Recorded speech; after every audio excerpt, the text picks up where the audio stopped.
Thank you all for being here this evening.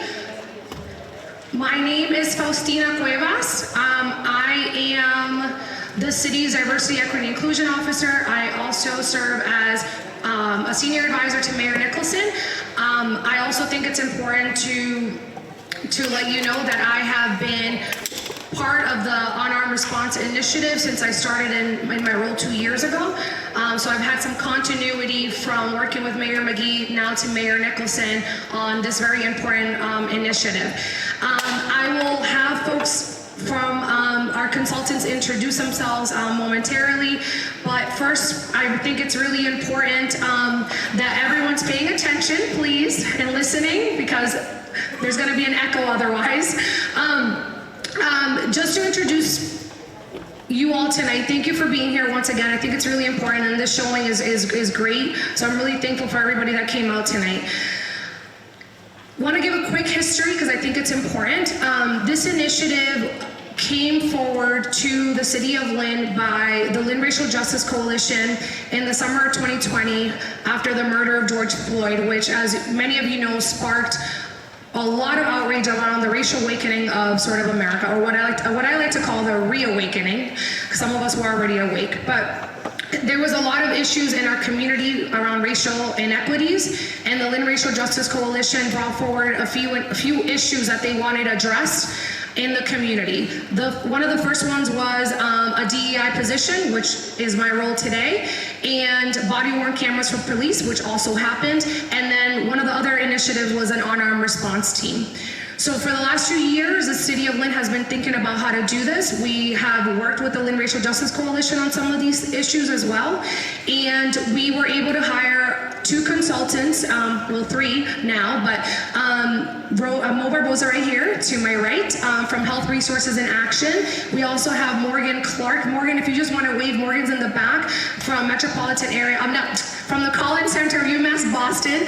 And we also had someone, Mark Fine, from the Metropolitan Area Planning Council, who actually got promoted and now is working for Governor Healy. But we have Rosemary representing the Metropolitan Area Planning Council in the back, and she'll be just taking some notes for us to capture.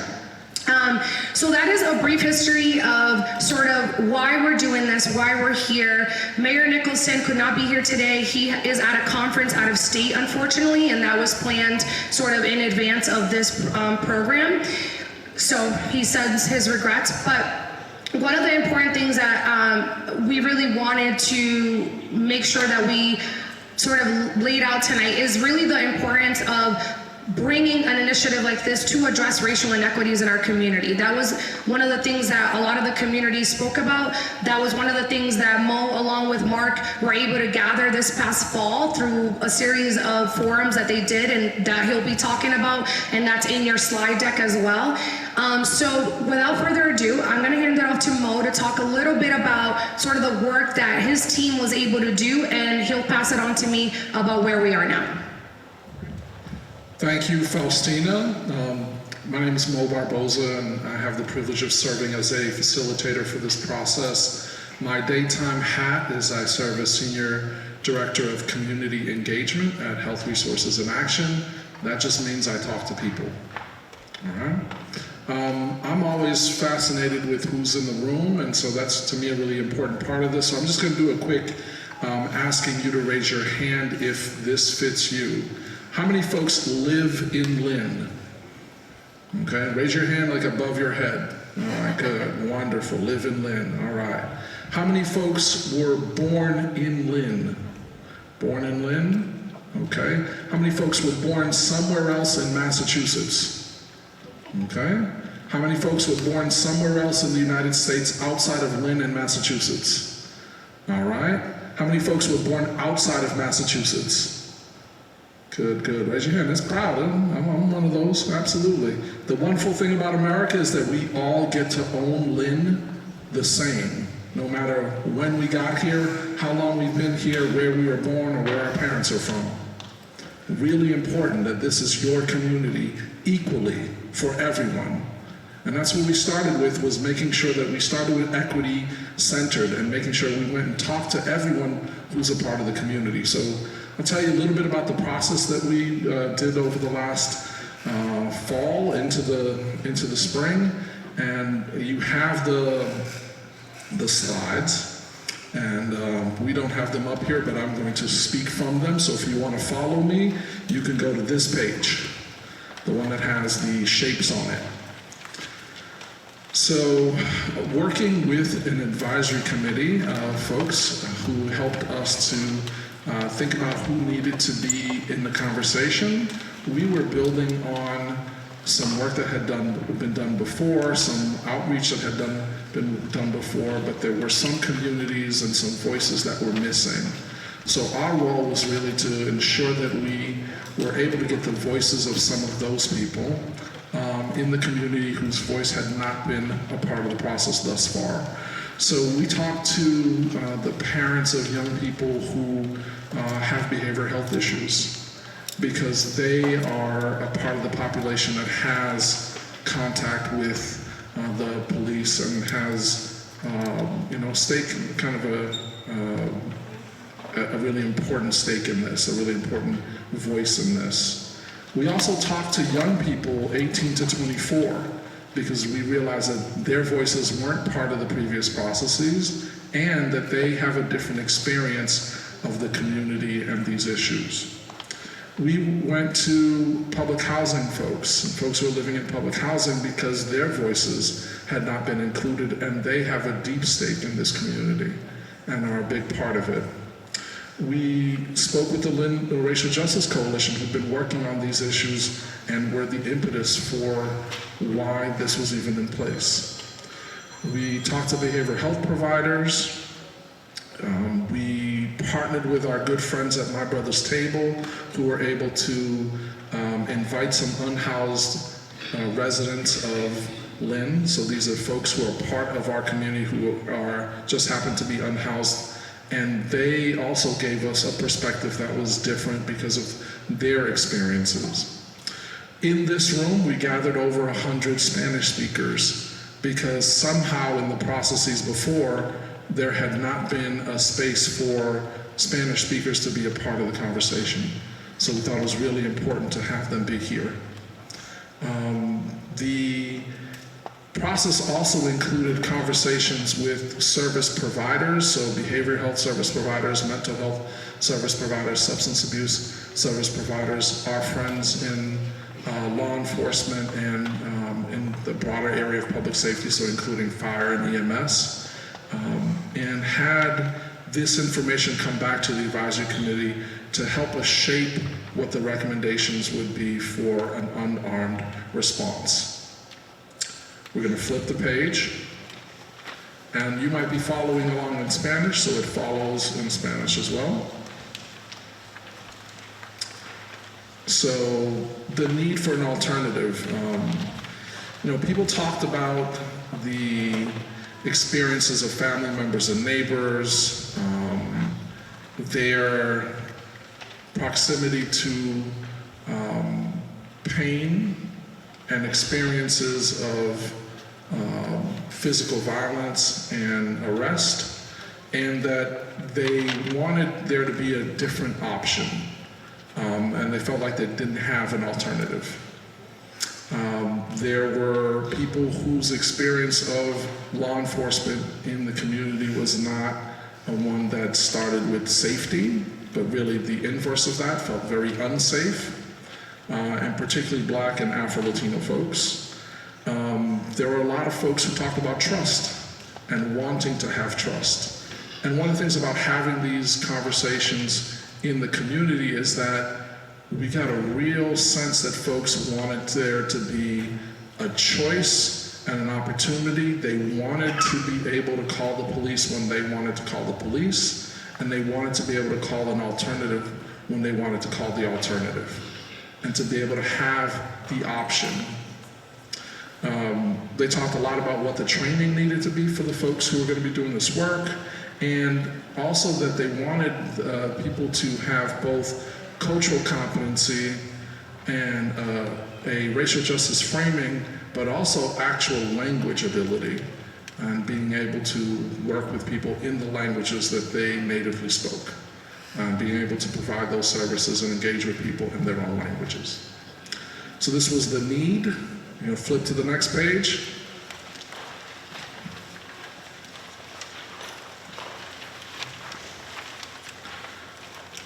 So people had lots of ideas about how the program should be, and we try to boil these down into just a few here. So they wanted something, again, separate from the police and not informing immigration. They thought there should be social workers and therapists, EMTs, psychiatric nurse practitioners, but also community members with lived experience. And they thought it was really important that this team had people who knew the community, had ties to the community, were engaged with the community, trained and equipped on what they'll need to do, be mobile. There's a real need for this team to be able to come out to people where they were and not just be a place where people have to go to themselves. Collaborating with all the other resources, that there needs to be some focus on young people, and the desire for this to be available 24/7. We'll talk a little bit about where we are in terms of that. Case management, so not just a one and done and not just in the emergency space, but some case management that would do follow-up, and then that this would be monitored and accountable to a community advisory, that there would be community members that would help to hold this program accountable. All right, we're going to flip to the next page. I feel like saying slide, but it's not going to work.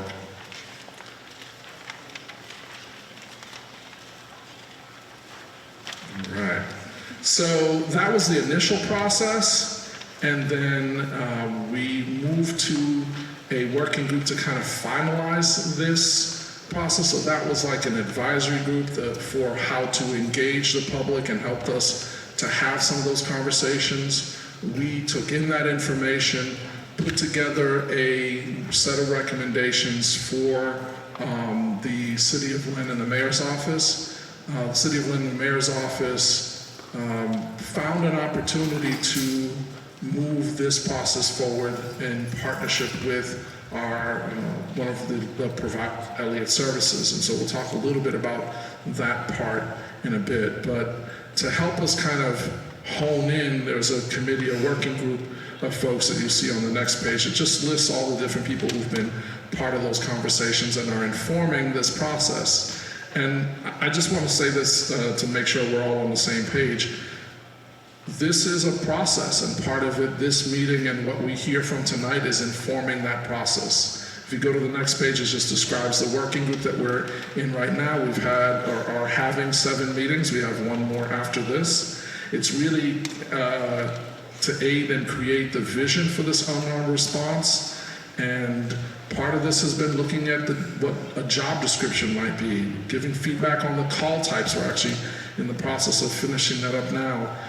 Thinking through the branding process, the naming, the interactions with other resources. How am I doing? Am I good? Okay, I'll slow down a little bit. Good? Un poco? That's as much Spanish as I have though. Okay. We're going to ask you to give us some thoughts on the name. The one that's rising to the top right now is Calm or Calma, and that's a top-rated name so far. So we're going to give you some index cards at some point and ask you to give us some thoughts on that. But this has been the work of the working group to really help us narrow this down, and part of that was to also have this meeting to have an opportunity to hear directly from community members again. And so just to mention that there have been multiple opportunities for community input throughout this process. Both the advisory group and the working group have members of the community who are caring about these issues, working on these issues as part of both of those groups. So throughout the process, there have been lots of voices and lots of opportunity to hear different perspectives, and we heard lots of different perspectives. And so what you will see where we are now is what we're able to pull from that process, what we've been able to move forward with, and then what the city is trying to negotiate in terms of the partnership. But we also know that there are other things that are happening at the same time. And so what we're going to have today is an opportunity to hear about CALM, to hear about BHIP, and to hear about this process that the state is doing around behavioral health with these community-based behavioral health centers. And that all three of these things are happening at the same time is a really important step forward in being able to serve the community. So without further ado, I'm going to pass this over to Faustina, who's going to tell you a little bit about where we are now. Thank you, Mo. I just want to give Mo a lot of credit. He spent a lot of time in Lynn, more than probably his own home, so you're a Lynner now too. So as Mo said, where we are now is that this past sort of year, we've been talking to Eliot Human Services, and Melissa Jadhav, who will be speaking about the Community Behavioral Health Center in just a minute, is here as well. So thank you, Melissa, for being here. We found out that Eliot Human Services received a state contract for something called the Community Behavioral Health Center. There are only 25 community behavioral health centers across the state, and Lynn happened to receive one through Eliot as the contractor. We saw a really great opportunity to partner with Eliot Human Services, which is located on 95 Pleasant Street, to be able to create a collaboration to try to serve the needs of this unarmed response team and leverage sort of their clinical expertise.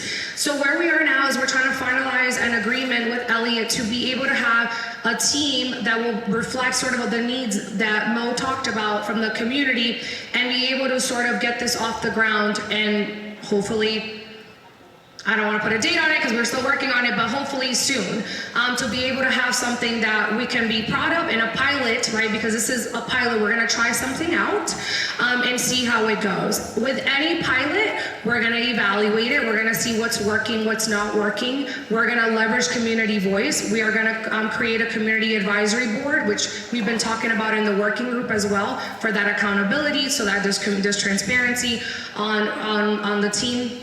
So that's where we are right now, is that we are in the final stages of trying to formalize an agreement with Eliot Human Services to collaborate with their Community Behavioral Health Center. So this evening, we are going to have some Q&A, but before that, we're going to give a few minutes because there's a lot of initiatives happening, and we know that that can get really confusing with, with all these resources and what's available and what's not. We're going to have Melissa from the Community Behavioral Health Center speak on their services.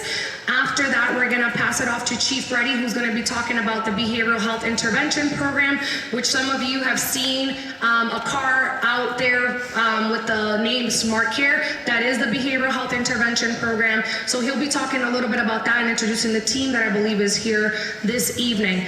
After that, we'll go into Q&A. So we ask that you hold your questions until both Melissa and Chief Reddy have spoken.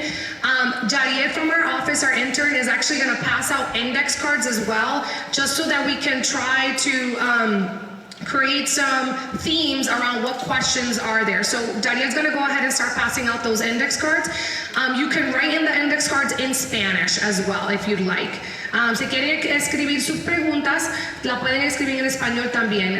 Jariet va a pasar las tarjeticas en un momento. So he'll go ahead and be passing those out. Feel free to bring it back to him. You don't have to write your questions down. It's for us to sort of know what's ahead, but we're gonna have a mic up here too during the Q&A that you can come up and ask your questions. And the questions could be directed to anything that was shared between myself and Mo, Melissa, or Chief Reddy. So without further ado, Melissa, I'll have you come right up here.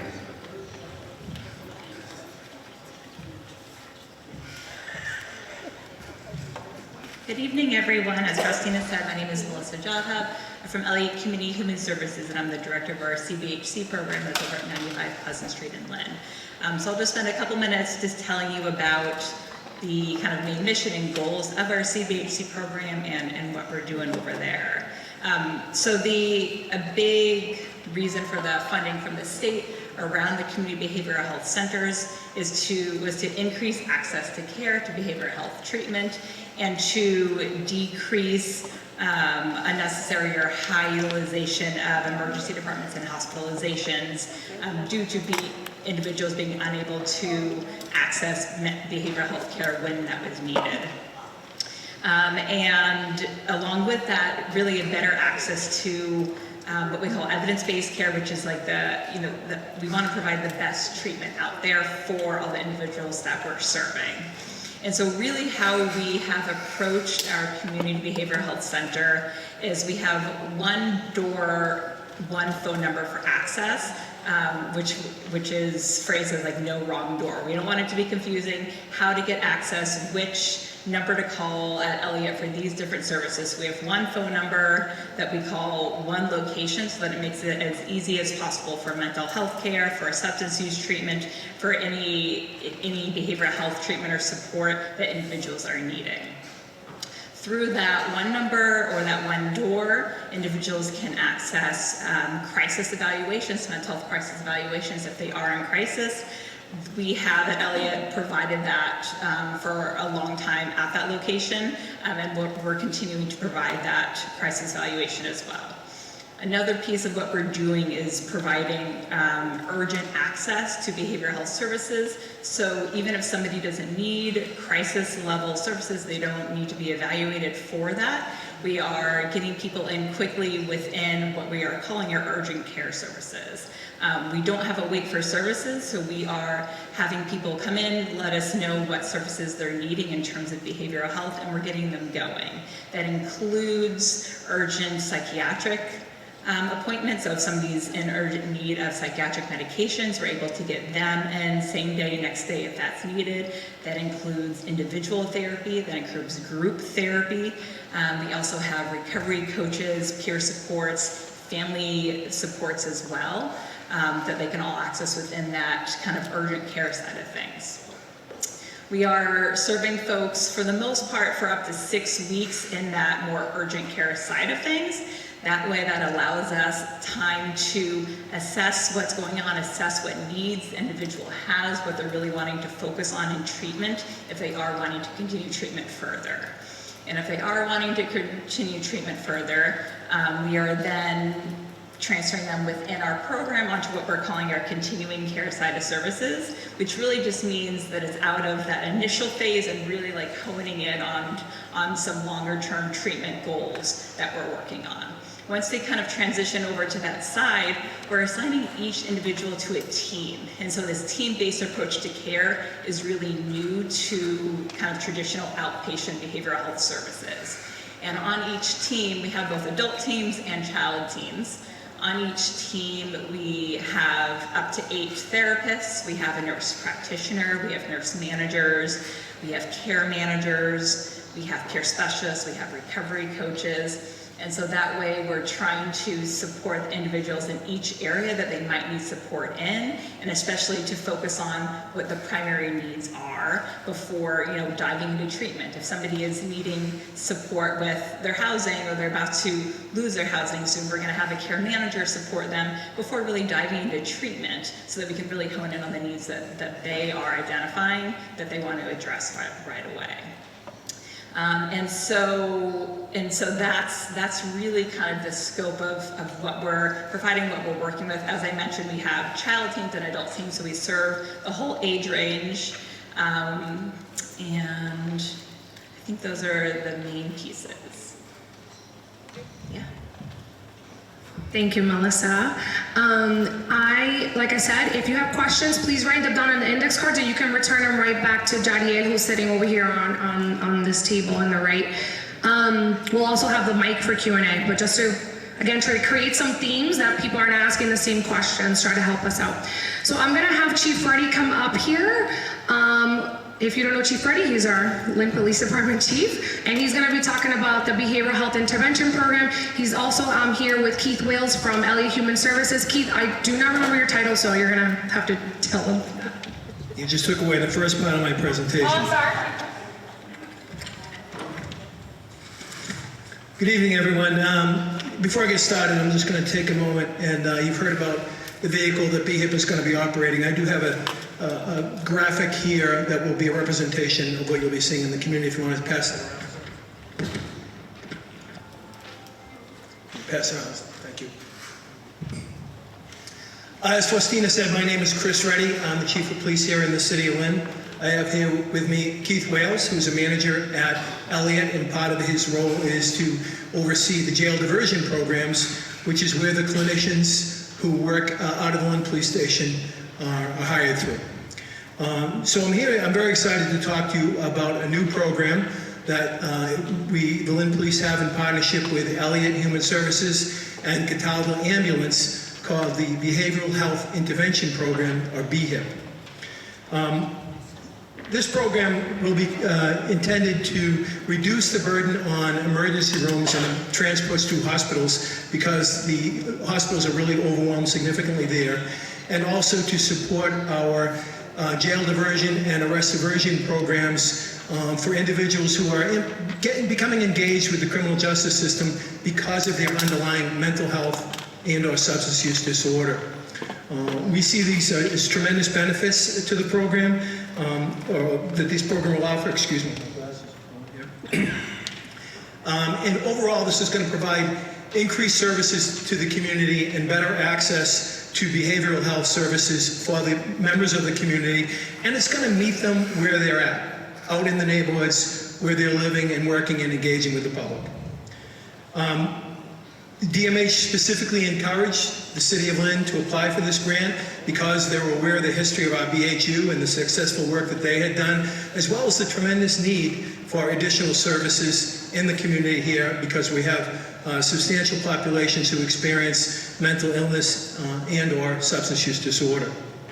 The program will consist of 3 team members. Tanya Valente is here. She's the team's clinician. Gail Poirier is the team's recovery coach, peer support person, and Bill Healy is the EMT medic. You'll see in that graphic that we're passing around that they will be out in the community in that vehicle, and they will be wearing identifiable apparel so people will understand that they are a behavioral health team and that's their role.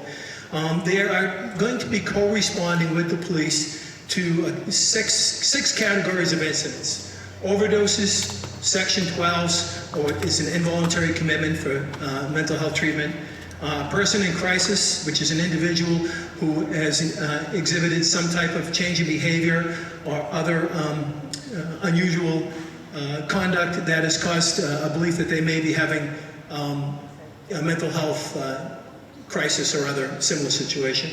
Suicidal persons, well-being checks, and some categories of and panhandlers. Our intention is, as we roll out this program, to learn from it. This is our starting point, and we expect that over time it's going to evolve. What we see this, though, is an opportunity to bring really critical service from subject matter specialists into the community to enable access to care, so that we're not dealing with individuals one time, walking away, and then coming back over and over again. The goal, the hope, the overall objective is to get those individuals connected to ongoing care, ongoing treatment, so that we don't have to arrest them and they're not engaged with the criminal justice system, that they're not being repeatedly transported to the emergency rooms, and through that they'll be connected, as Melissa talked about, to the community-based health care program for those ongoing treatments. So that's a general overview of the program. We'll be happy to answer questions in the next stage, and thank you all for your time. Thank you, Chief, and thank you, Keith, for being here. So we're gonna, I think that folks that were gonna submit questions via the index cards have done that, but we're gonna get into our Q&A, which Mo and I will moderate. If you have a question specific to one of the speakers, please let us know that. The mic is right over here. I can also pass this one around, and maybe you all can use this one if they have questions. All right, does anybody have a question? I'm gonna hand you the mic. Well, are you going to answer the questions that are on the card? Yes, we are. I'm going to get those. But I'm just, if anybody just wanted to go ahead and start, and I'm going to grab those questions. I saw a hand over here. I was in the last meeting when we spoke about the budget. They said the budget started at $500,000, and then it was cut by $250,000, and that stayed on my mind. I wanted to know where that money went. Was it diverted to another program? I mean, that's a lot of money to be accounted for, and I get an explanation for it at this point. And I had a couple of other things, if I could ask. Eliot, who represents Eliot here?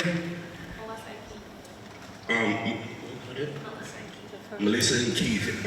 I just had a question. Do you know how many of 88 shootings were people that had mental health crisis in Massachusetts since 2016? Of 88, how many? 51. I looked that up before I came here. 5 minutes it took. I just wanted to let me know we came here under the impression we were going to have a choice, but it sounds like the choice has been made. You guys handle the contract over to Eliot and the police, and all the money's going to stay in-house. So for me, this feels like an extra opportunity for us to voice a choice that's already been made. Thank you. So I can comment on that. So when this initiative started, Mayor McGee allocated $500,000 for this initiative. The way city budgets work, when the money is allocated, you use it for what it's meant to be allocated. Whatever is not used, the money needs to be encumbered for the next fiscal year. So we were able to use some of those funds to pay 2 different consultants prior to onboarding our current consultant. So we used the funds to pay for that. We encumbered $250,000. We never said we were not putting more money towards this initiative, and that's something that Mayor Nicholson has tried to be clear about.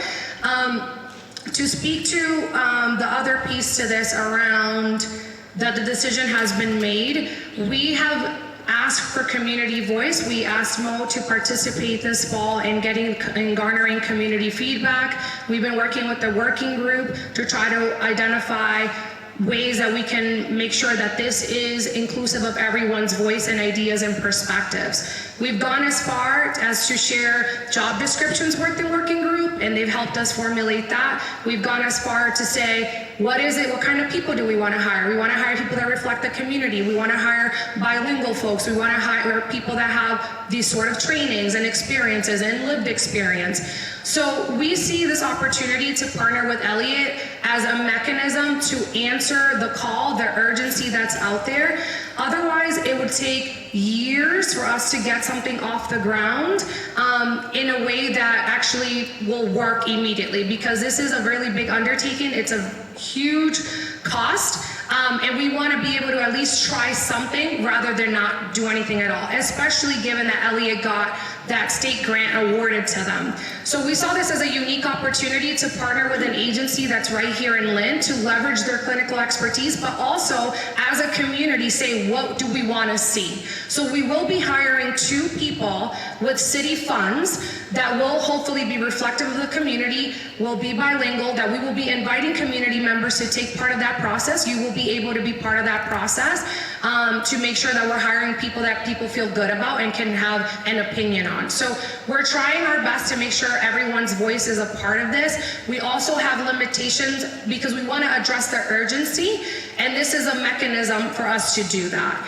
I am happy and available to talk more about that, because I think there's other people that have that same feeling, and I'd be happy to talk about that decision because I am part of the mayor's office and I was part of that decision making, so I'd be happy to talk further about that. But the 2 things I want to leave you with is that we saw a unique opportunity to do something to pilot an initiative, and the second piece is we are going to include community voice 2 ways: through the hiring of folks and also through a community advisory board that will be accountable to this team.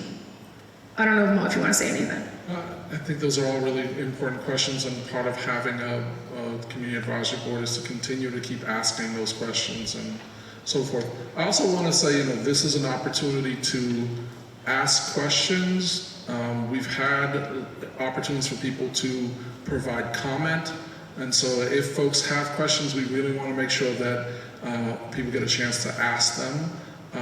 And that if there's something that you're thinking about, there's probably someone else that's also thinking about that same thing, so please bring that question forward. And there aren't any questions that we aren't willing to take, so. Thank you, Mo. I'm just, our team member, Sarita, just compiled these into themes. So I'll just put them out there to see what makes sense for me to answer versus asking one of our folks here to answer.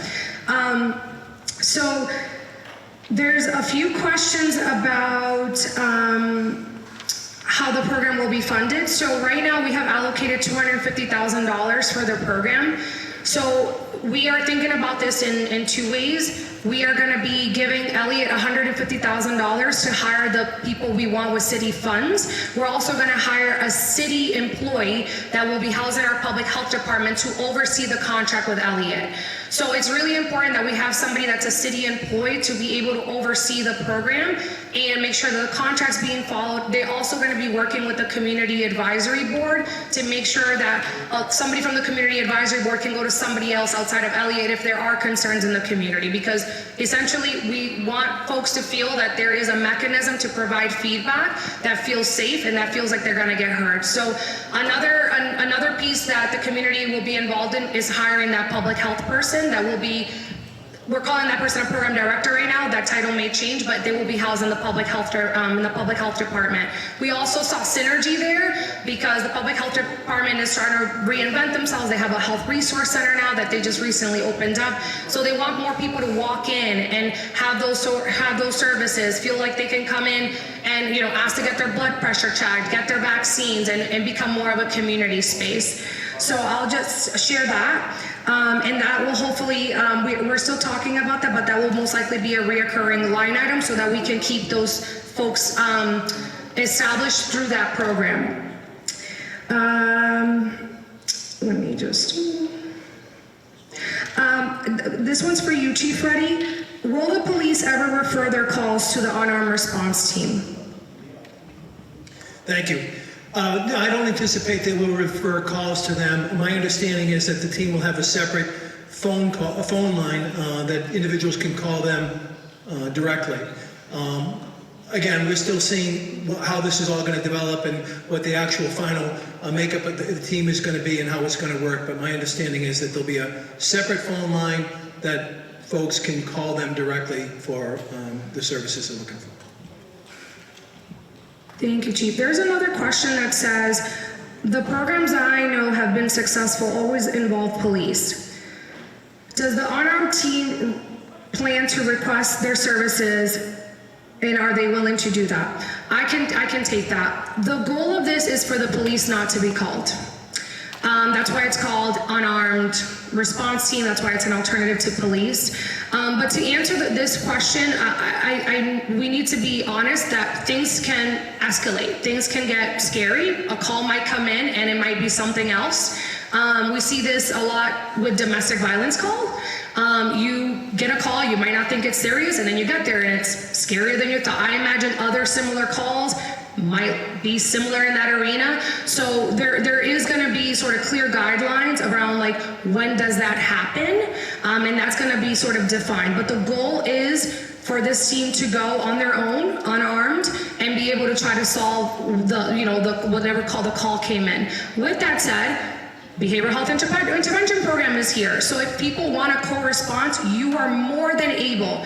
And it's up to you to call that service. You will be having the ability and authority to call the service that you wish to have, and that is why the number for this unarmed response team is going to be the same as the Community Behavioral Health Center. That's why to get to BHIP, you will call 911. So you will be able to differentiate these services through two different numbers. So I just want to say that about that.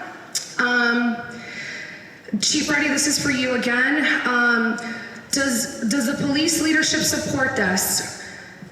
Can we hear in your own words if you, can we also hear if the police unions are supporting this in your words only?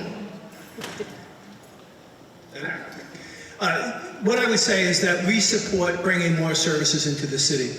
We understand that different people have a different idea of how those services should be delivered, and we are very engaged with the mayor's office and the consultants to try to find out how to make that work and maximize the access to those services for all individuals in the community.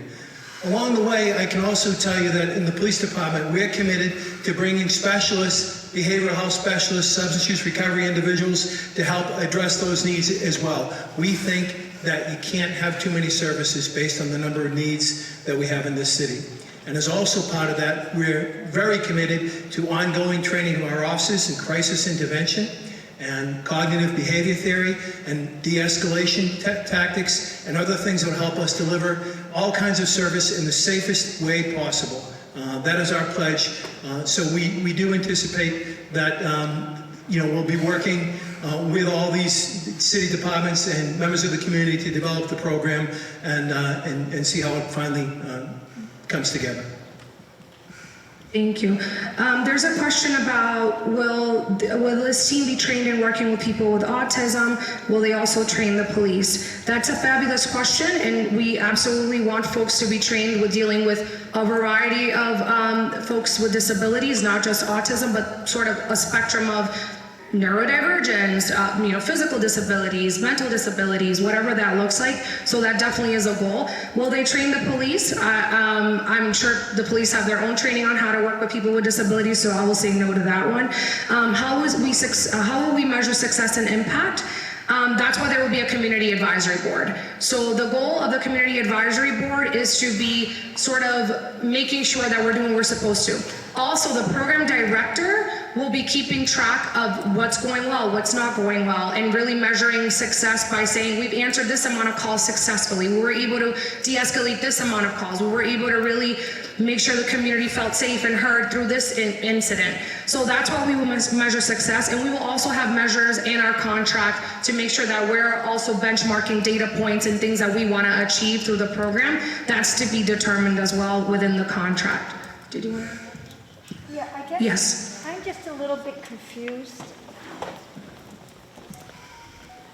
I'm confused going back to the gentleman's first comments, and it kind of brings in what Chief Reddy said. I wrote the question about are the police truly supporting this, is the police union fully supportive of this? I think I'm not trying to put anyone on the spot, but I think it's always easy to say we support it. But then I'm confused about, is Eliot going to be completely separate from the police? And is the behavior, like when you said you could call the police and also get the behavioral health unit. Well then, how do you do that? Are there 3 different numbers? Or do you just call 911 for the behavioral health unit? And believe me, I have had interactions with the police years ago when I was home alone with 2 babies and I thought there were people breaking in, and I have nothing but positive things to say. This is not my personal reflection on the police, but I think we have to be aware that these programs, completely unarmed, are working in other places. And we know anything can turn bad.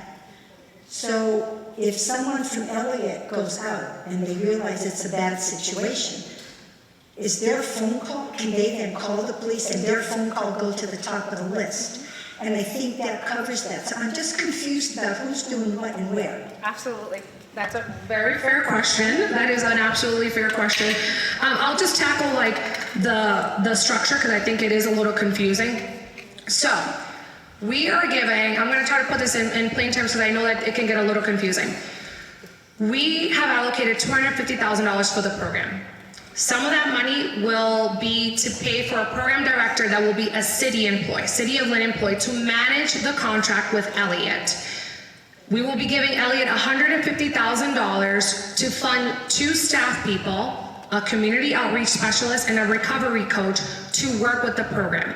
The reason we wanted to hire folks with city funding through work under Eliot is so that they are not limited by, because right now the Community Behavioral Health Center is a mass health reimbursement. They're not turning anyone away, they're trying to be as supportive as possible, but it is through a mass health reimbursement. The 2 people we're hiring with city funding are not beholden to that mass health reimbursement. So they'll be able to serve people beyond sort of what a mass health reimbursement is. They'll be able to serve people, oh, I have this person outside of my business sleeping, or I have, things that you can't sort of contextualize or, reimburse. They also will be able to help undocumented folks that are, not beholden to mass health reimbursement. So that's why we're doing that. So essentially what will happen is there will be a hybrid team. So there will be a team that will be city funded, still Eliot staff that will be hired with community voice and community participation. And then we will be leveraging some of Eliot's already clinical staff, stabilization specialists, recovery coaches to help us with community behavioral health, concerns, behavioral health calls, and things like that. There are 2 numbers 911 if you want a co-response, which is the behavioral health intervention program for behavioral health or any other sort of 911 police response. And then Eliot has their own number for the CBHC, which can be found on their website. So there's only 2 numbers. So I know it's a little confusing, but just think about it as a hybrid model where we're leveraging city funding to hire staff that reflect the community with community voice and leveraging some of the Community Behavioral Health Center's clinical expertise. So the way we're thinking about it, and I think on one of the pages in your pamphlet, there was 3 areas of focus. It was like behavioral health, community mediation, and quality of life matters. Those last 2 areas, the community mediation and quality of life matters, we really see the folks that are hired through city funding, those folks taking that lead. Because again, those are more quality of life matters, those are more issues among community. And that first column, we really see our team leveraging Eliot's clinical expertise to go out and do those responses that are more behavioral and mental health focused. So that's my attempt in trying to answer that. I know it's a little confusing, but I also want to just be clear that there's only 2 numbers. There's the Community Behavioral Health Center number that already exists that we're not going to create, and then there's the 911. You want a co-response, you would call 911. If you want an independent response with particular calls, because there's going to be calls that are dangerous and this team cannot respond to that, which that will be cleared and laid out. That's another part of the working group that they've been doing, is thinking about call types and what makes sense. And just to answer your question, we have been speaking with Chief Reddy and the police unions for months. They are aware of this. They have shown their support of this. So that's just another piece. We're not just inviting them here tonight like surprise. We have spoken to them and they have been supportive. We have to be collaborative, like you said. Things can go sideways quickly. So the goal is always to make sure the person you're responding to is safe and also the person doing the responding is safe. This is hard work. We're asking people to go into very questionable situations where you don't know what it might be, and you can have all the training in the world and your heart's still going to be beating out of your chest. So we really want to be thoughtful about how folks are responding to those calls and the experiences that they have, the training that they will have, which we've talked about, extensive amount of training. We've been listening to our community partners. I've been telling us trainings that they have for their own staff, including Justice Resource Institute, which has shared a list of trainings that they do for their staff and their clinicians. So I will stop right there. Hi, I'm going to just say something really quick. I'm Keith Wales. I oversee homeless and outreach services at Eliot, and this wonderful team is a part of the services that I oversee. You've heard a lot of terms like, evidence-based practice, stabilization, outreach, and I want to talk just a little bit about what that means and what that looks like. I'm going to throw one statistic out to you. So if you have post-traumatic stress disorder as a kid,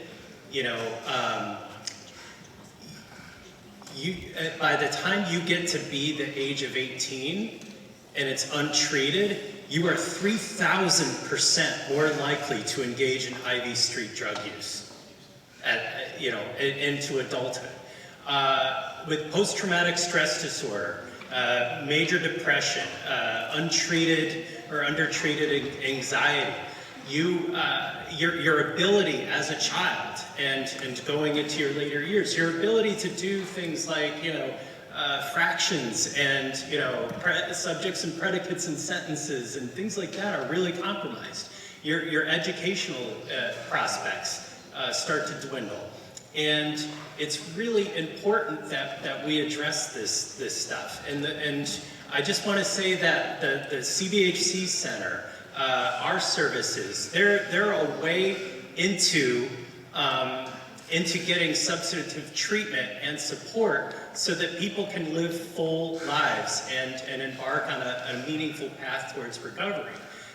We have very sophisticated ways of addressing depression, treatment-resistant depression and post-traumatic stress.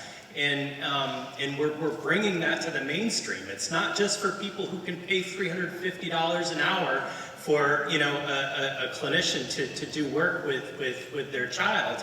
It's now accessible across the board.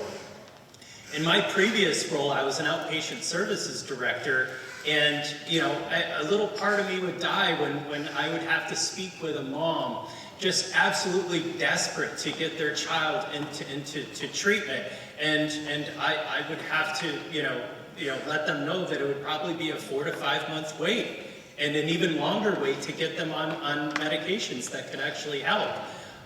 Since the CBHC is opened in January, we have housed more than 70 people in the City of Lynn. And, you know, people that were sleeping behind the Eastern Bank, by the train station, behind Walmart. You know, what we're trying to do is have this be a conduit into solving problems. You know, rather than putting Orajel in a toothache, we want to do root canals. We want people to get real, meaningful work. Like, we want to house people.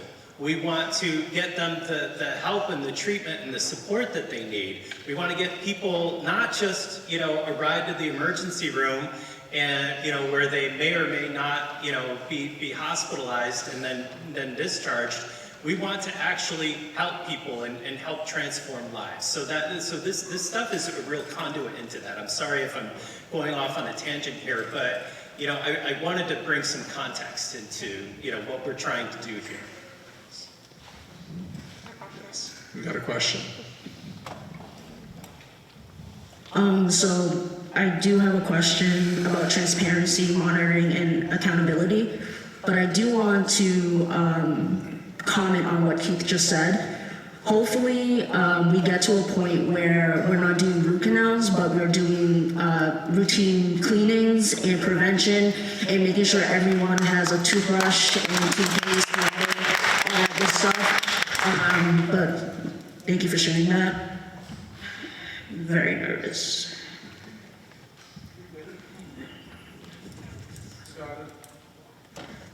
So my question is, I think for all the groups up there, on transparency and monitoring and accountability, how serious and what kind of priority is this for these groups to give the community transparency on what's going on? So, for example, the police log was last updated for May 17th of this year for all the incidents reports that we were given.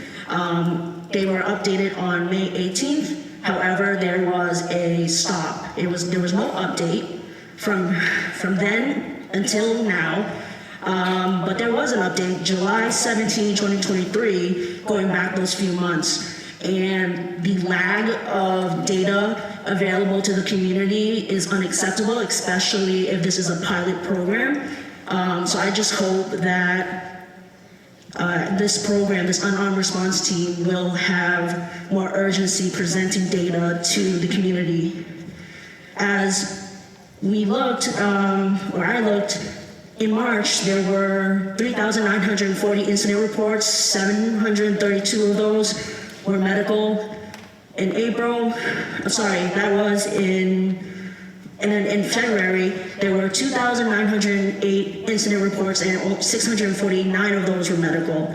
So for us to know if this program is working and where smart care goes into this and everything else, we need to make sure that we're able to see those medical calls, those well-being checks are being lowered and actually the community is served by this new program.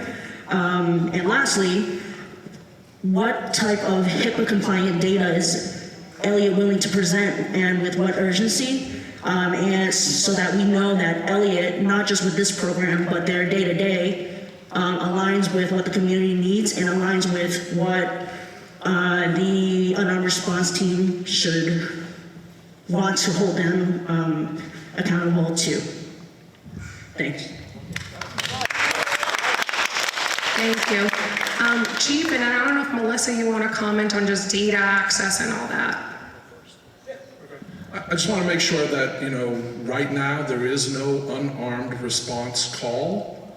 And so the number of calls that go to the unarmed response may or may not reduce the number of calls that go to police. because there's this fiction that there's a set number of calls that are all going to the police now. The reality is there's a set of calls, but there's also a set of calls that people don't make because they don't want to call the police. And we want those calls to have a space also. So I think I really appreciate the data conversation, because part of this is going to be able to say, let's look at the data to say, are people being able to get the thing that they want, and how much of it is going to what, which is, I think, the question that you're putting forward. So I want to see what folks have to say about what you asked. Thank you. Thank you for bringing up the issue of accountability and transparency. We do make the police log available. I would say that what I think happened is we did have a recent transition in personnel, and that's probably an oversight, and I will address it right away. I will also tell you that the daily item comes and gets our police log on a regular basis, and they publish that information as well. So it's not any deliberate intent to withhold that information. There are parts of the police log that we have to redact by state law because, again, we want to always be concerned with people's privacy issues. You mentioned HIPAA, that's a consideration. There's also consideration around domestic incidents, around sexual assaults, and other things that are always going to be separated from what can be released to the public. I would also say that one of the things that we are really proud of is the body-worn camera program that came about through those discussions in 2020. We think that that's one way we can be very transparent and accountable to the community. Our officers wear them and they have to turn them on at every call, and so that their performance or how they interact with individuals, there's a representation of that that is there forever through the body-worn camera program. So that is a really important part of our effort. I'll let Melissa expand on it. You know, it's one thing to release data, we can do that, but again, some of the more specific information, because of privacy concerns and the whole idea that if we release too much, that's too personal and people can make connections, people won't call. They won't call CBHC, they won't call anyone because they don't want that known. So I hope I answered your question, and I will follow up on the police log issue. Thank you for your question. And yes, as Chief Reddy said, we can absolutely disseminate data and information that way. We can't disseminate details, especially with the mental health and substance use treatment. But you know, currently with our Community Behavioral Health Center program, we have to provide detailed data and metrics to the state since they're providing the funding. So we certainly have data that we have to submit and review, and we can certainly work with the city on the best way to disseminate that information. We are very much happy to do so. Also happy to, you know, as the unarmed response develops, happy to come up with specific measurements that folks want to be tracked, and a good way to disseminate that as well. But yeah, absolutely, that's something we can certainly do. Just to review, here, we have a question behind, And then here, this and then gentleman one here. right here. Yep. And then we'll go backwards. Go ahead. Hi, I have a question for our Eliot representatives and anyone else that can speak to this. So one of the things that I'm hearing is that people really want to prioritize cultural humility and anti-racism. So I'd like to hear a little bit more from Eliot about what that means to you and what anti-racism and cultural humility would look like in this collaboration. So I'm just thinking in terms of the unarmed response, I'm not sure exactly what has been discussed. Melissa, I can speak to that, but if you wanted to speak to how, just answer the question from like Community Behavioral Health Center perspective, I can answer the other part of that. Yeah, absolutely. So in terms of our staff at CBHC, when we are, you know, first and foremost, when we're onboarding any new staff, part of our main training for individuals at Eliot is a diversity, equity, inclusion focused day for their onboarding. So really get that going from the beginning. We are trying really hard to hire bilingual individuals. We do have several folks within our program who speak Spanish, Haitian Creole, Portuguese. That's definitely a huge need, and we're continuing to work on that as well. And we are always taking feedback from the community and ways to improve access for individuals, including Spanish groups and things of that sort as well. And I'm trying to think what other pieces off the top of my head. But it's really important that we take all those factors into consideration. So we're open to feedback, ideas. If there's issues that come up from the CBHC program, we want to hear them so we can address them. This is a brand new program as of January, so we certainly had some hiccups in the beginning, and things are kind of, you know, settling out a little bit, but we absolutely want to continue to hear feedback, address, so we can meet those needs. I think the operative term there is humility, and with humility comes acknowledging my own ignorance and constantly being vigilant in terms of learning and trying to the greatest extent possible, not just paying it, you know, lip service, but really trying diligently to hire people who mirror, you know, culturally and linguistically the community that we are serving. And yeah, I can't overstate the importance of us being as culturally competent as possible, and we are deeply committed to that. In terms of, I have 18 members of the leadership team that I oversee at different levels, and I'm very proud to say that we have promoted 9 people of color in the last year and a half into leadership roles, into senior level roles, and we deeply also value individuals with lived experience.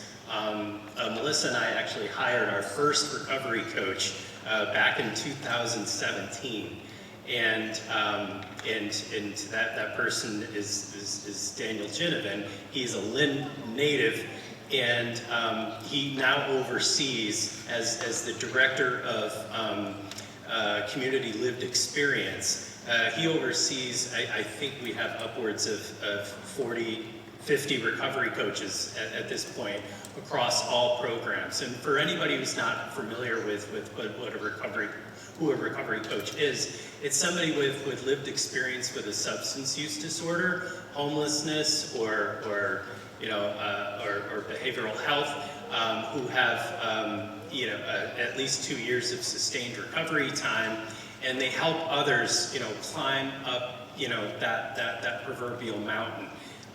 They are living, breathing, personifications of what is possible, and we are so grateful to our rich and diverse staff.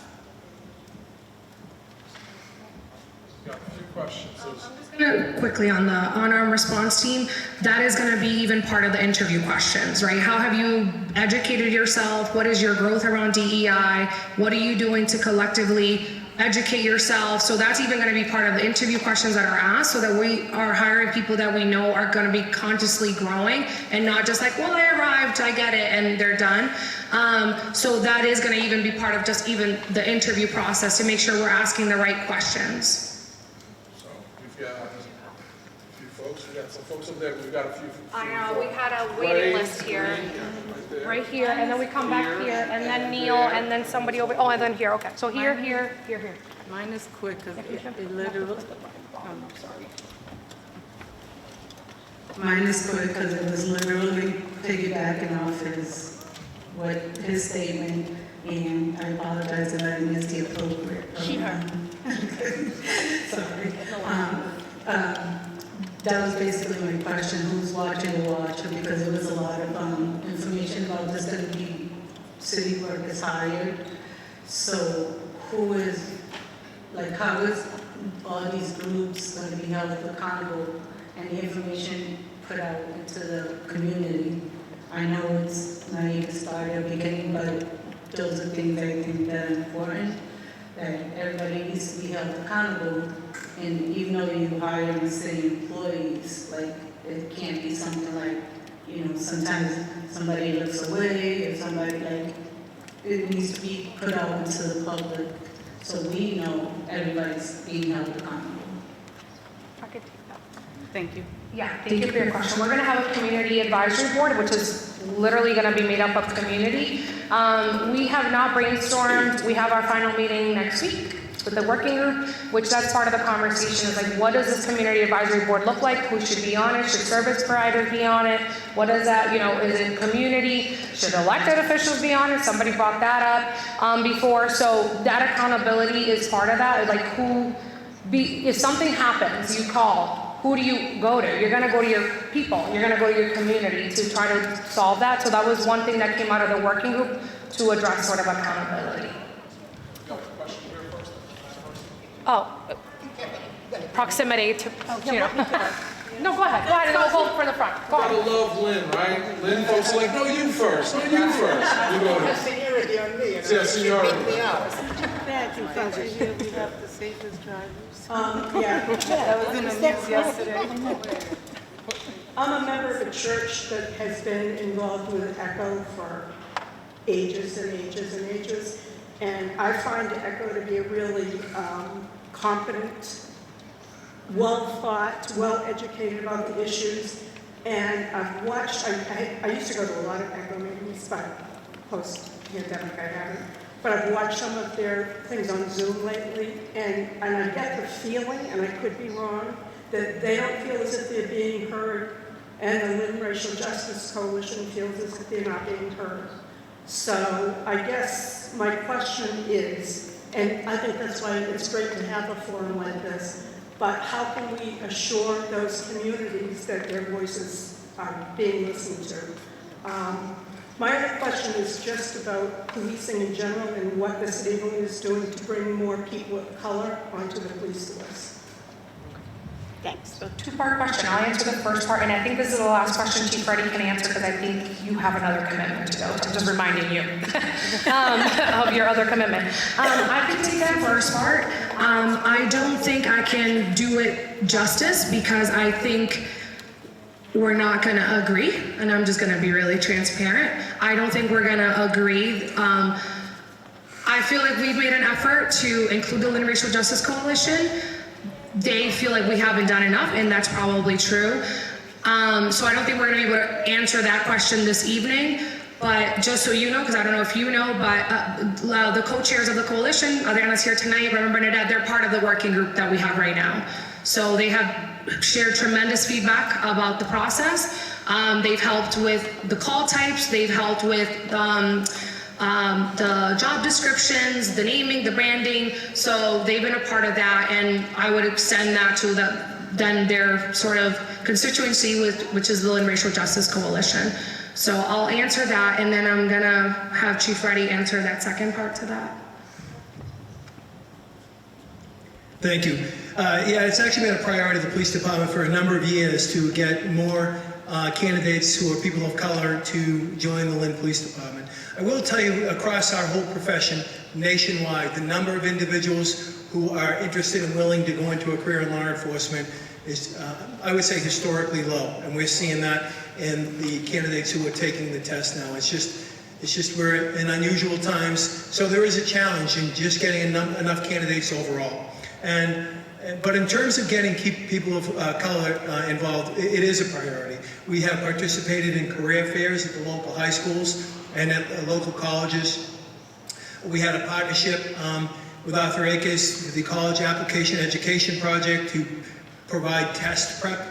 We opened it to anyone in the city, but it was particularly directed to that program, to the individuals involved with that program, try to help them maximize their opportunity when they take that entrance exam. And we're committed to doing more of that going forward. We run the Student Academy. It's ongoing right now, so that young people in high school can get kind of a little flavor of what it's like to work in law enforcement, and hopefully that develops their interest and they continue to grow in that area. We are constantly communicating with other chiefs and trying to come up with new strategies and ideas. One of the things I hope to look into, quite frankly, is a cadet program. So that individuals who maybe don't want to take a test or are uncomfortable taking a test have an alternative path to try to get a career in law enforcement. There's challenges in creating that, and it begins with having enough personnel. But it is something we feel very strongly would be beneficial to the community. So overall, we absolutely would like to see more women and more people of color overall as part of our operations. And Faustina, I do need to go. I apologize, folks. I have a few more minutes, so I will say if there's anything in particular you would like me to ask, I just ask kind of let Faustina know, because I'll try to answer before I do go, but I do have an unavoidable family commitment that I have to get to in a little bit.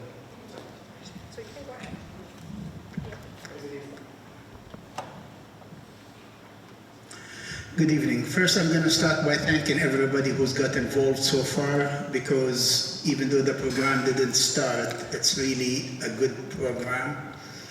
And I see that it's going to take a lot of money, more than what the city allocated and the state and all these things. And I know money doesn't just come out like that. So my thinking here, I think this is a huge opportunity for many organizations and many people to volunteer to help to actually cover that gap. The chief knows, and many to us in the mosque, I know you cannot hire somebody who speaks all the languages or know all the people, etc. To us at the mosque, the chief knows, and actually in Lynn, in Peabody, in Beverly, in all the cities surrounding, they have our cell phone numbers and our addresses and certain people to contact in case of emergency. I think an idea within that line, because I didn't hear anybody talk about volunteering part in here, and I see a huge opportunity for volunteering. And maybe I'm not qualified because I'm not a social worker or something like this, but I could be qualified if I know somebody or religiously I can ask a question. So this is more of a partnership that is very important and will definitely cover a huge money issue in the, in here, because our services are free, and the more we can get, the more we actually can benefit those. So I don't know if that was part of the discussion, or hopefully it will be in the discussion if it's not. And speaking for two mosques actually, here I'm in Topsfield because I'm on the board for those, you are more than welcome to contact us 24/7, 365. We don't have Christmas. So I just wanted to mention that, and if it's an opportunity to some people, or if it was in the discussion. Thank you. Alhamdulillah, brother. Just a really important reason why you do these kinds of community fora is to get opportunities like that was just presented, that these ideas that maybe haven't come up anywhere else come up in these spaces. So thank you for sharing that. We have a question. Thank you. Hi everyone, my name is Neil. I am from Lynn. I work with a diverse population. I run a grocery delivery program. We have a lot of the immigrant population who we serve. Also, I have plenty of friends who have had interactions with the police and whatnot. So I think for any of these programs, really my question simply is, why should you be trusted?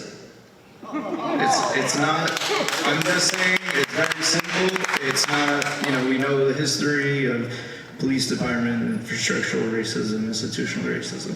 It's a simple question.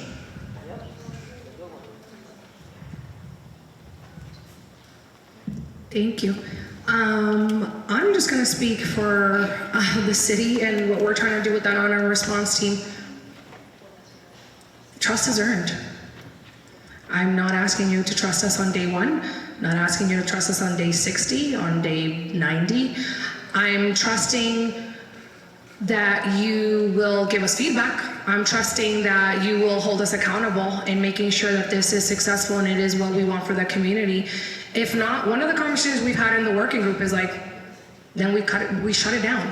If it's not working, if it's causing more harm, we shut it down. Simple as that. That's a conversation we've had also as a working group. And that's something that is really important because ultimately this is a service for the community. And if the community comes and say this is not working, why would we continue doing something that's not working? So I'm trusting all of you to hold us accountable and give us your feedback about what's going on. Back there, there's a gentleman with a blue mask. He had his hand up first, and then we'll come to you. Okay, Isaac. Okay, I'm coming to Isaac and then I'll come back over here.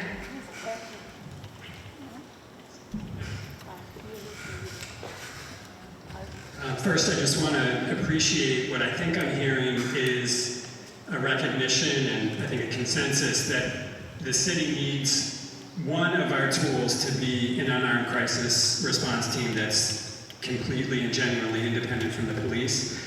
That's been one of the bedrock principles the Racial Justice Coalition and other community members have had from going back to 3 years ago. And that's not because of any particular problem with a specific individual or particular police. It's because that's what works. Right? We have the data. We know from Eugene, Oregon, from Denver, from other cities, that when you have a program that's designed to respond without the police to situations that don't require police, they work best when the police are not involved for lots of reasons I don't think I need to go into right now. And I just want to appreciate that it seems like there's a recognition that's one of the many tools we need in the City of Lynn. I do want to just reassure really quickly, folks, that the concern about what happens when things go sideways, it doesn't pan out in real life. And the data I have from in 2019, which is the last year I have reports on, Eugene, Oregon, their Unarmed Crisis Response Team answered 24,000 calls. They needed police backup in 250. So that's 99% of the time they managed it without police. So one of the many goals, and hopefully this is one thing we can see eye to eye with the police on, even if we don't agree with everything, hopefully it'll take some burden off of the police. And I think that's how it's played out elsewhere. My question and the concern though I have is whether the city is ready to set up a structure where there is genuine community oversight of this program, that it's not advisory after the fact if there's issues with Eliot, but that the community representatives, the community board actually has the power to set the agenda, to decide on the training protocols. If things go great with Eliot, terrific, but if not, to decide that a different entity is needed. And I do need to just speak on this again. This is not directed at anyone particular in Eliot, and I'm sure that there are great individuals working in Eliot, but there are concerns, and I want to be honest about that. Number one, because the leadership of Eliot has chosen to tie themselves very clearly to the institutional and structural baggage that the police department brings with it. Again, that's not the fault of any individual here. That's a history going back hundreds of years. But that baggage is a reality, and Eliot has decided they want to collaborate closely and tie themselves to that. The other concern about Eliot, and the reason for my question about having a structure where there's real community accountability and control, is because of the stories many of our community members have heard. And, you know, I didn't do a huge survey, we didn't have time to talk to thousands of people, but just asking around, we've heard some really concerning things that don't reflect on every single person at Eliot, but do reflect an institution where we think there's a real need to have oversight. And I did promise two people who couldn't be here tonight, I would read their brief comments about Eliot. I hope that's okay. So these are firsthand experiences. One woman who's not able to be here because of health reasons said, they don't listen, I don't trust them. They didn't give me the help I needed, but they tried to instead force me to accept services I don't want. I don't know the particulars of the situation, but that's the impression, and that's consistent with what we've heard from a lot of people. Another person who I've worked with closely on housing issues said that they were afraid because they fear retaliation if they spoke out with under their own name. And their comments were, I've seen how they treat people and talk to people. They're not the right people to respond to crisis. It can't be them. They can't even deal with people in their own offices without calling the police. And I asked about that. That was something they witnessed personally at the Eliot offices. Some of the staff talk to people like they're speaking to a dog. They're not there for the people like they say. They don't know how to speak to people correctly when they're in distress. There are ways to deal with that better. They don't know. So again, This is not to say this is true across the board at Eliot, but there's real grounds for concern. We've heard from clinicians who work with the community in other contexts who also have concerns. So my question is, will the city commit to an oversight structure where there's real power for the community to set the agenda here and make sure this program does what I think we all want it to do? And again, I want to build on the consensus we've heard from a broad range here. We want this to divert people away from the criminal justice system, away from interactions with the police. To be effective, we need it to reflect those values and goals of anti-racism, of responsiveness to the community, etc. So will there be a structure that will reflect that? Thank you, Isaac. So yes, we are committed to creating a community, if you don't want to call it advisory, call it something else, a community board that is sort of the first point of contact when issues don't go well. What it looks like beyond that, we have to establish that. We have one more working group meeting next week, and we're hoping to try to think through that a little bit more. What does it look like? How many people? Who's a part of it? Do we have a chairperson? Like, what does that look like? We're going to think about that. But yes, there is a desire for real accountability. I also want to say that in talking to, we've shared this feedback with Aaron Katz, the Vice President of Behavioral Health at Eliot, and this feedback was very well received. They acknowledge that there have been issues in the past and that they're trying, the reason that they even applied for, one of the reasons they applied for this contract is to sort of rethink the way that they're doing their services. So part of having this community behavioral health center, the key word here is community, and it's re-centering that in the work that they're doing. So I'll just say that because Eliot has heard this feedback from the city. We have shared this with them, this information, all the way up to their Vice President for Behavioral Health, Aaron Katz. There has not been a Spanish speaker yet, so I am going to give Ramon the mic. I'm sorry to cut people, but I'm just going to give Ramon the mic. Sí, gracias. He visto con mucha preocupación que el señor jefe de la policía, una persona muy amable, por cierto, no ha enfocado para nada la incursión de hispanos en los asuntos que a nivel de la policía. Hablo de los negros, de las personas de color afroamericano, pero creo como que hay un desacierto habida cuenta de que la comunidad hispana, querase o no, constituye un 43% de los habitantes de Lynn. Entonces, el mismo sistema que está representando, como que quieren omitir a la comunidad hispana, cosa esta que yo encuentro desacertado, porque inclusive ocupamos un lugar preponderante siempre en todos los renglones de trabajo y culturales. Muchas gracias. Thank you, Ramon. This question is for you, Chief Reddy. Ramon feels that there's not really a lot of centering, given that Latinos are the largest demographic in the city. He feels that the police department has not centered those needs, has not tried to hear from that community about what's going on, and he feels like that's a disservice given that we're the largest demographic in the city.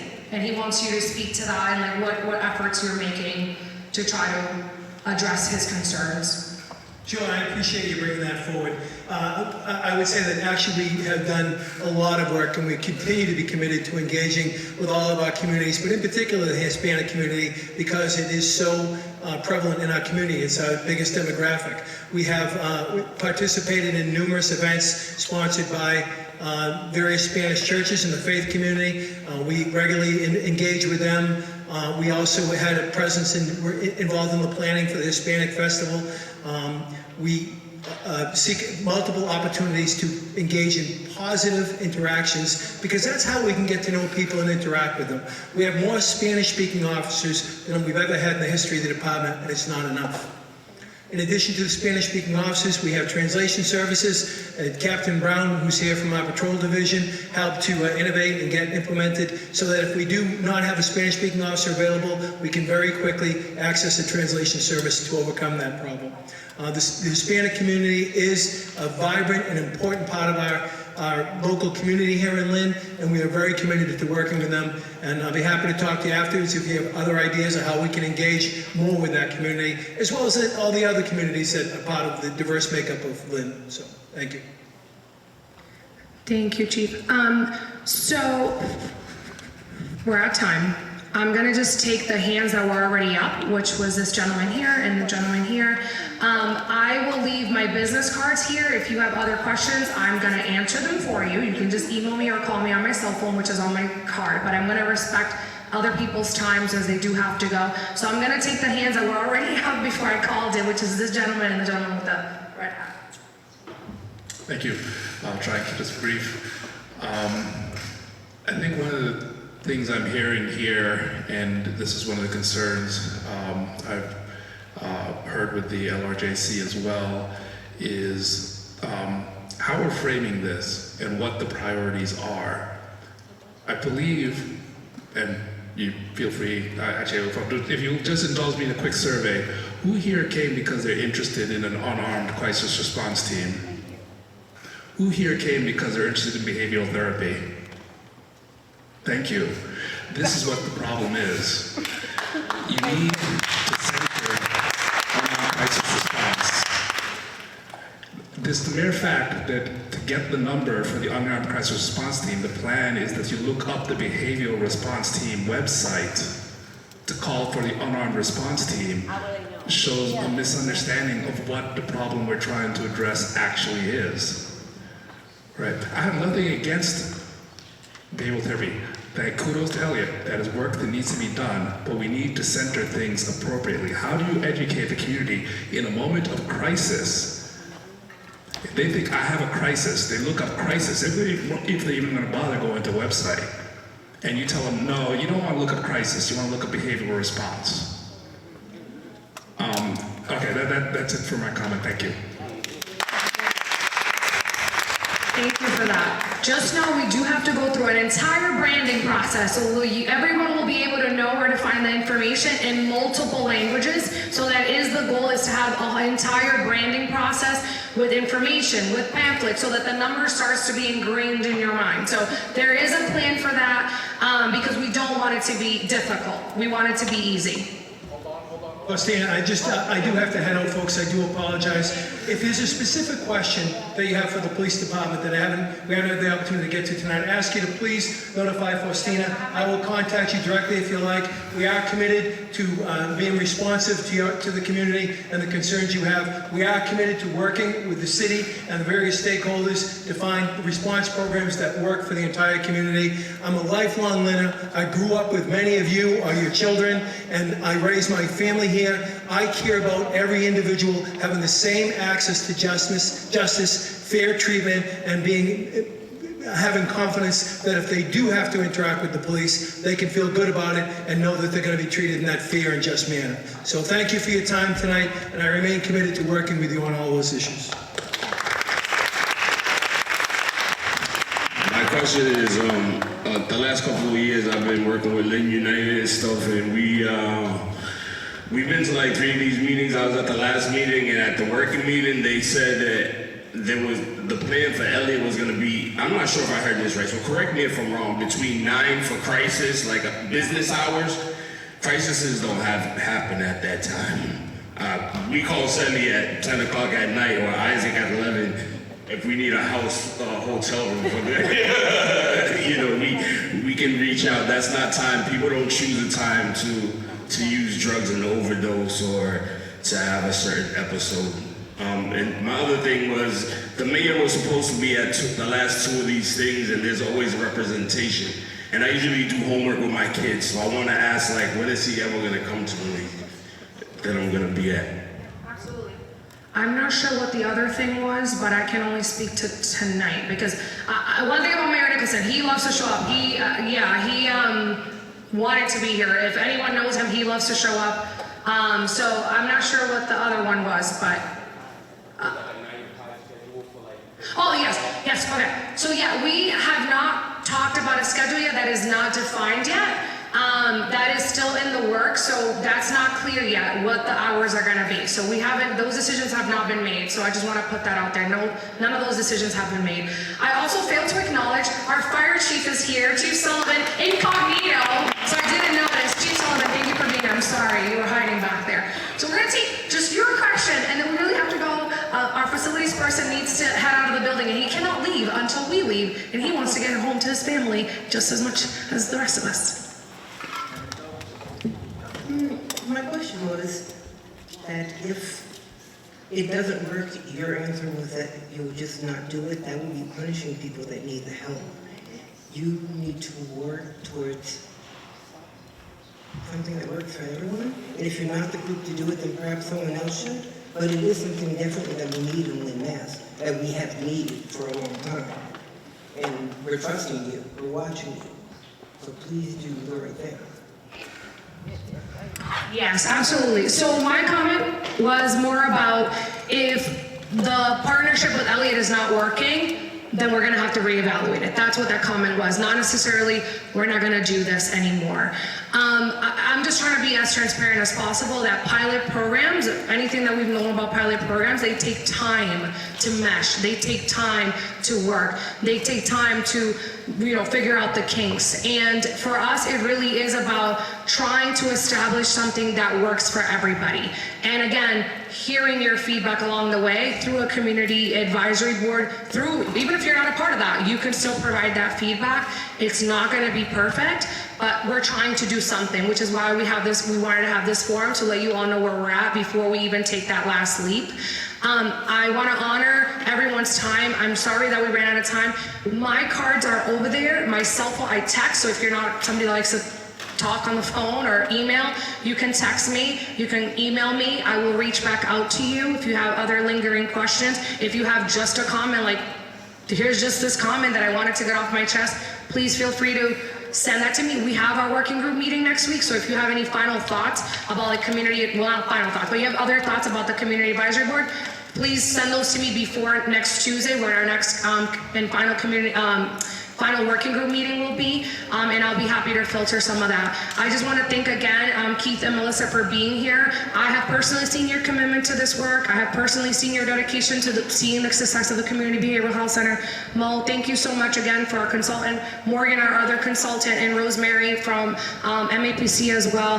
Thank you to our elected officials that are here and folks running for office. Thank you for caring, for being here, and for showing up. And the members of BHIP, thank you so much. We'll see you out there.